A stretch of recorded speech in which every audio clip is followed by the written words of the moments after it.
Good afternoon. Mr. Luckman and I welcome you to another discussion of the great ideas.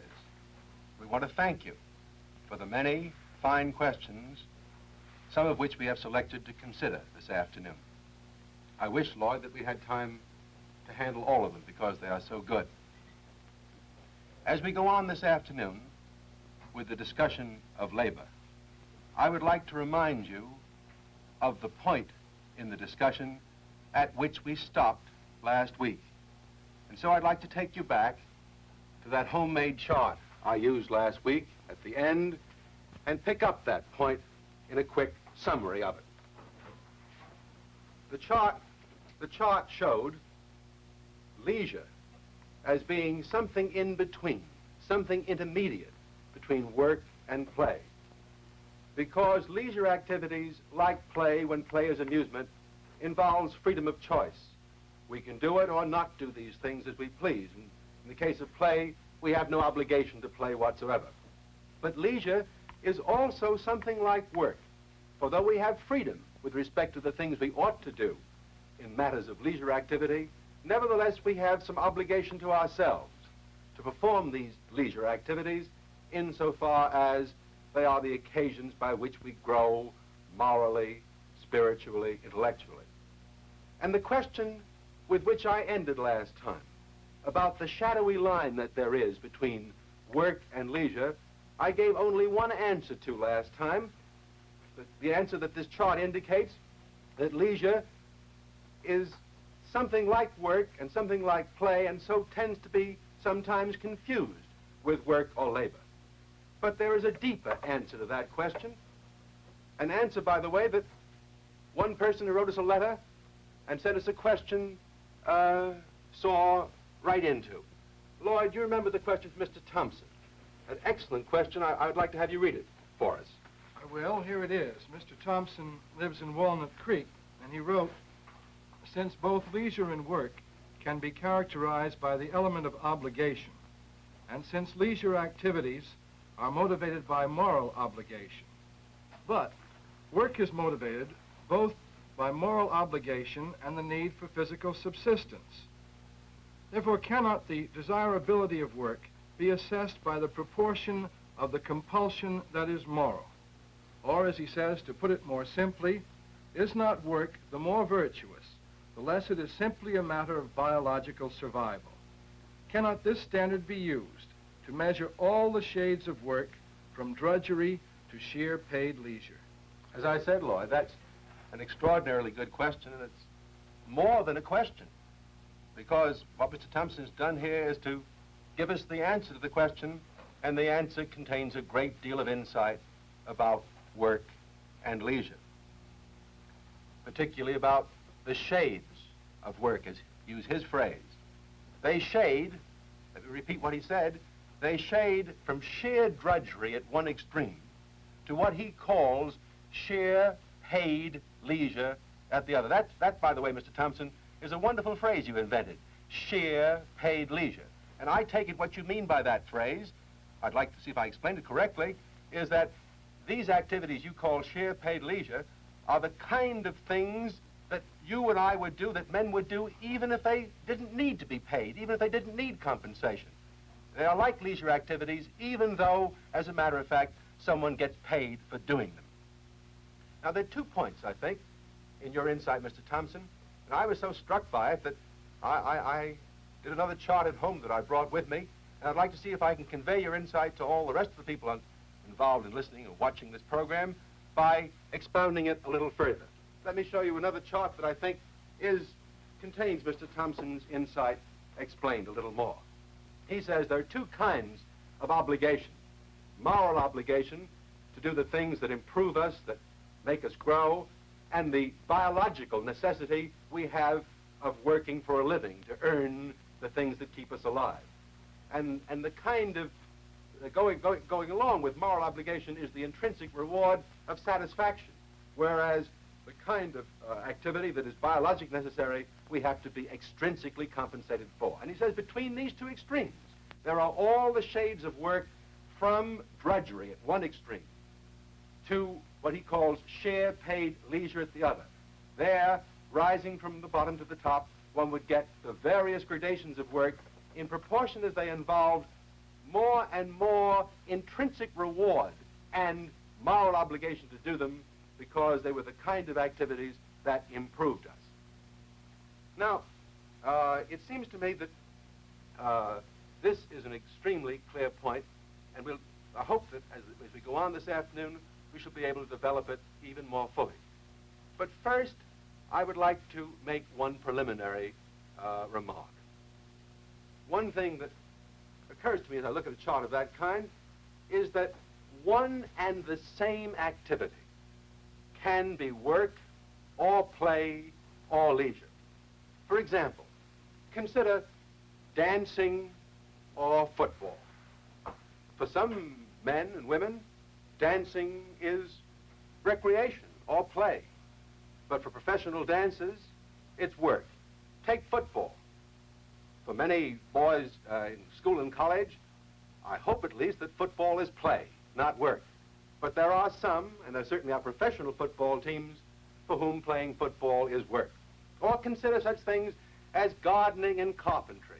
Many men, many human beings do both of these things, gardening and carpentry, as part of their leisure activities. And yet there are men who work at gardening and work at carpentry. Or consider teaching and music. These too are things that for some people are leisure activities, and others earn their living while engaged in performance of these tasks. And finally, there is learning, which, as I said last time, is really work for children, and for adults it should not be work, but should be one of the highest uses of leisure. Dr. Adler. Yes, Lloyd? This last remark of yours about learning or study being work for children makes this, I think, an appropriate place to consider a question by Judith Poole of Jackson Street here in San Francisco. Her question reads, since children are incapable of true leisure activity, should the wise parent train a child for future leisure by presenting such pursuits, that is, learning, as play or as work? Since obligation to a child implies work and freedom implies play, which of these should receive the emphasis during the childhood in order to develop a better adult? Well, I think that my answer will run somewhat contrary to the intention of Miss Poole's question. In my judgment, learning in childhood should be work, not play. It should prepare the child for the kind of work he has to do in adult life. Learning, I think, Lloyd, is the most serious obligation of childhood and is the equivalent of the obligation to work in adult life. In childhood, play should be the prototype of leisure. And there, I think, is where we tend to make our great mistake. We think that the play of the child should be entirely fun or amusement. Some of it certainly should be that. But some of the play the child does should be like leisure, intrinsically beneficial, and not merely fun or amusement. Now, we've received, Lloyd, a lot of questions from boys and girls in college and school who keep asking about whether learning is work or play. And I think, at least I hope that by now, this answer is clear, that for children, it is work. And as one becomes more and more an adult, learning becomes less and less work and more a form of leisure. And anyone can decide for himself just how much of a child or how much of an adult he is by this test. Well, I'd agree that you've answered the questions that have come from the college students who've asked if the kind of studying they're doing is work or leisure. But, and I take it, too, that you think that students should be adult enough to regard their study as a leisure time activity. But I'm not so sure that you fully answered this question, the one we've received from Frederick Rohr of San Mateo Junior College. Mr. Rohr wants to know whether schools and teachers should always try to make learning fun, when, as he puts it, students should realize that learning involves hard work, disagreeable work, and as again he writes, difficulties to be overcome is the essence of learning. Mr. Rohr, I think I said something last time that I would like to remind you of that is partly an answer to your question. I said last time that the work we do for compensation, is not the only hard, difficult, painful, or disagreeable thing we do in life. Thinking is hard and painful and difficult, and much learning is this. And there's no reason to call something work simply because it involves pain or effort and some difficulty. I think it's wrong to regard learning or studying as work simply because of that fact. That tends to confuse the distinction that I hope we can keep clear between work and leisure. Now I'm going to see if I can make the distinction a little clearer, as well as show you why there is a shadowy line between work and leisure. Let me go on with the discussion at this point, Lloyd. And I would like to begin getting into this further development of the insight that partly we got from Mr. Thompson by making two distinctions. One that Adam Smith made in his great work on the Wealth of Nations between productive and non-productive labor. And then secondly, what I think is a deeper distinction than that, between servile and liberal work.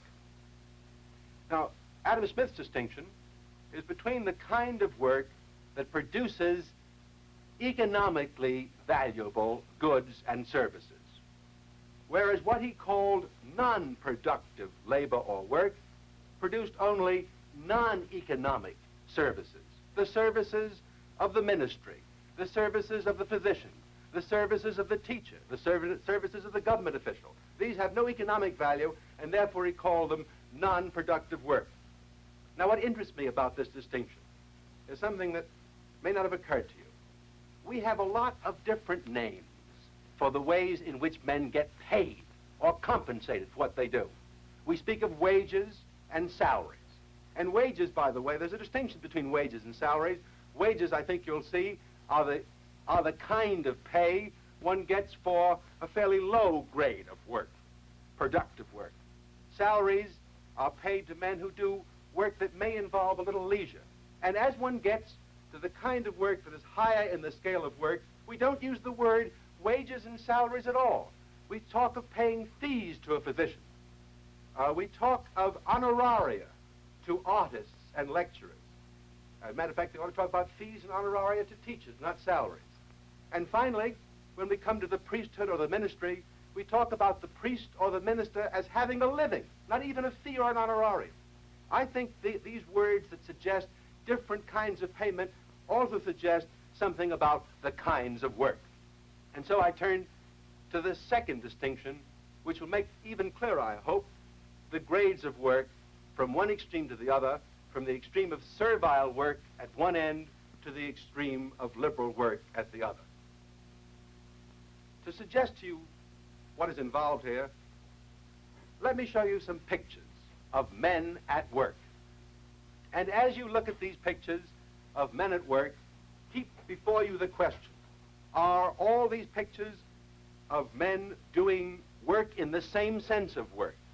Or to put the question another way, are they all doing the same kind of work? Now, that first picture you looked at is the picture of coal miners. And then you are now seeing a picture of machinists at work in a machine shop. Then there's the picture of a commercial artist at his job. We turn from that to the picture of surgeons operating in a hospital. And finally, we come to the picture of a priest administering the last rites. I ask my question again. Are all these men working? Are they doing the same kind of work? And to give an answer to that question, I would like to define for you the two extremes between which all human work falls. At one extreme, I say, we have the kind of work that should be called drudgery. Completely servile work. It is like the thing we called last time chores, except that in this case, it is compensated.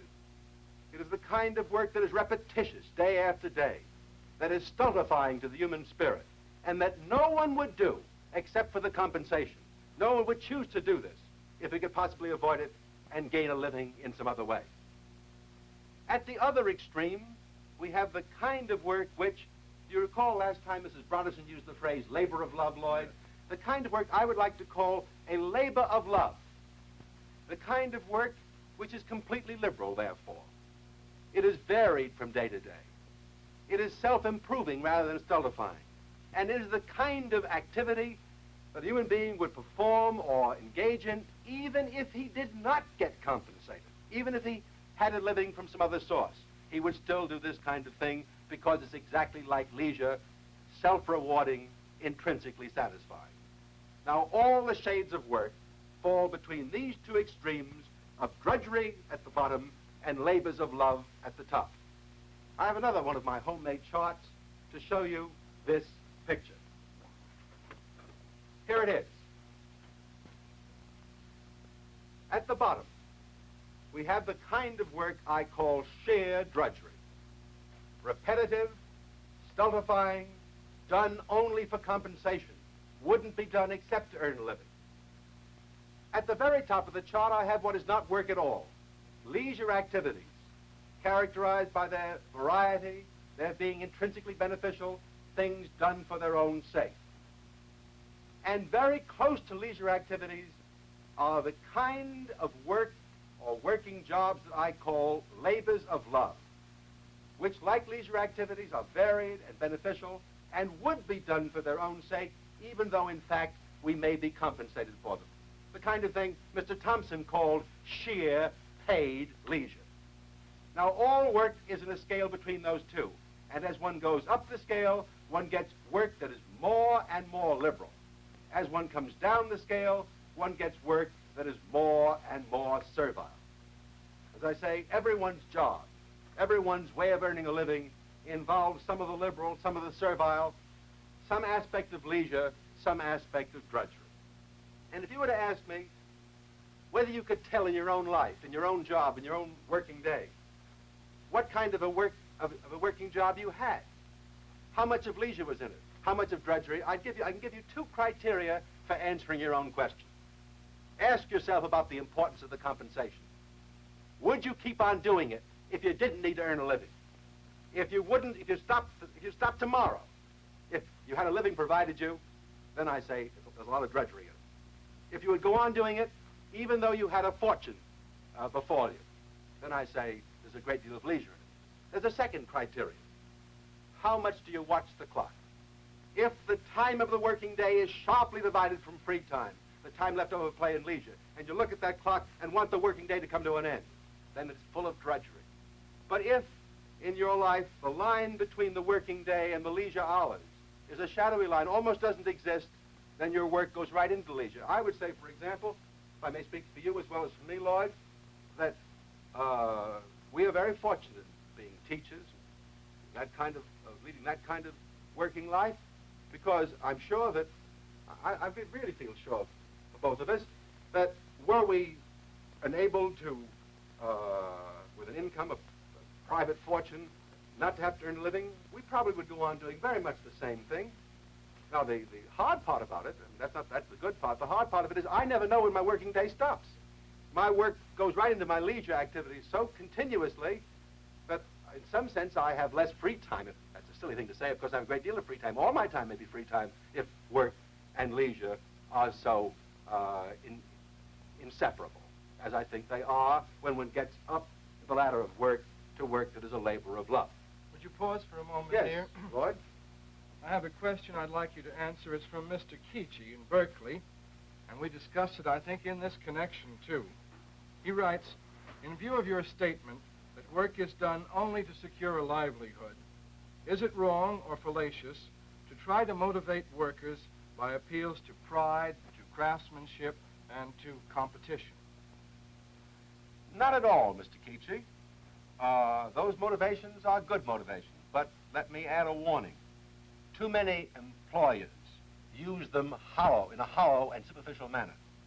The motivation, pride and competition, feeling of workmanship, can't be genuine, can't be made genuine, unless the work itself is worth doing, unless the workman can really take pride in the work, have the feeling that Veblen describes as the instinct of workmanship or the instinct of craftsmanship. It can't be faked. It has to be real. The work has to be good work, work worth doing. And this leads me to one comment on the whole labor problem that this, it seems to me, is the appropriate time to make. There really is no solution, and there never will be a solution, of the labor problem simply in terms of wages and hours. Men will always want more money and less time at work so long as their work involves drudgery. And by the way, I'm sure we all agree this is so. There's nothing wrong with this either. If men have to do drudgery, then they want more money for it and they want to do less of it. The only real solution of the labor problem, it seems to me, is in other terms than hours and wages.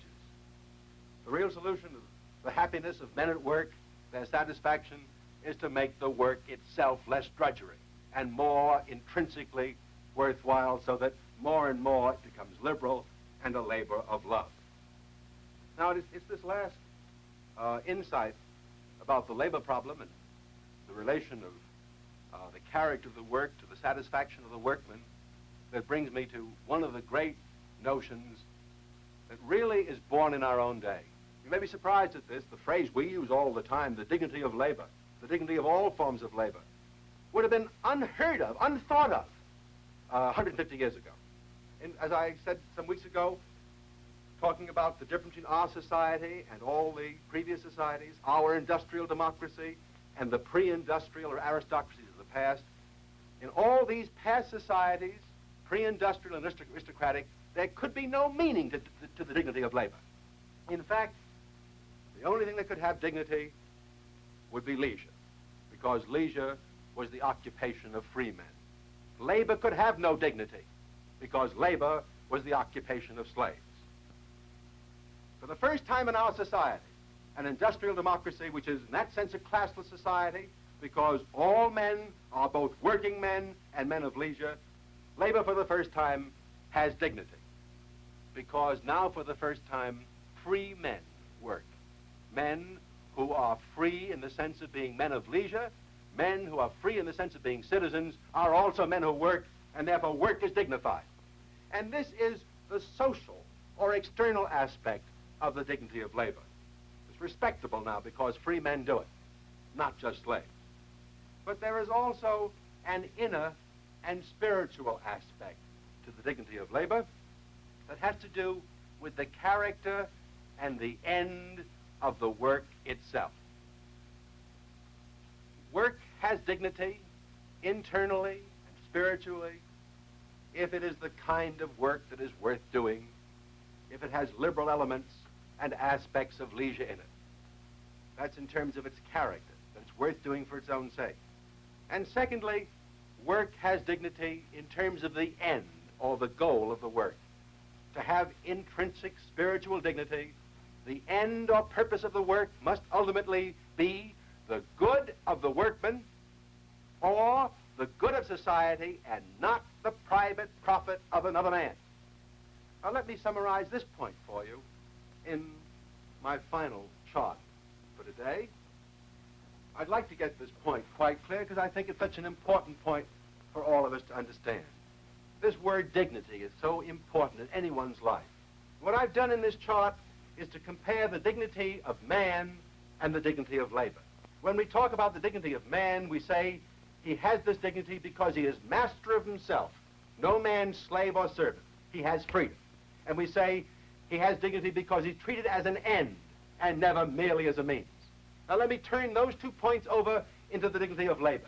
We say labor has dignity when it has freedom in it.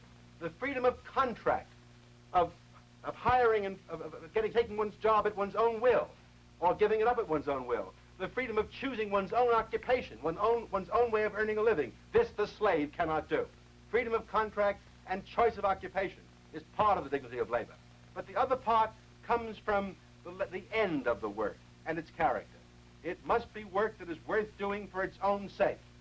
And it must be work that is done ultimately for the good of the workman himself, or of the society in which he lives, and not just for the private profit of another individual. Now, I think that last point will help us as we go on next time to consider the moral the political and the economic consequences of our understanding of labor and leisure. But we have a little more time left. Lloyd, are there a few more questions we ought to consider? No, not that I can think of, Dr. Adler.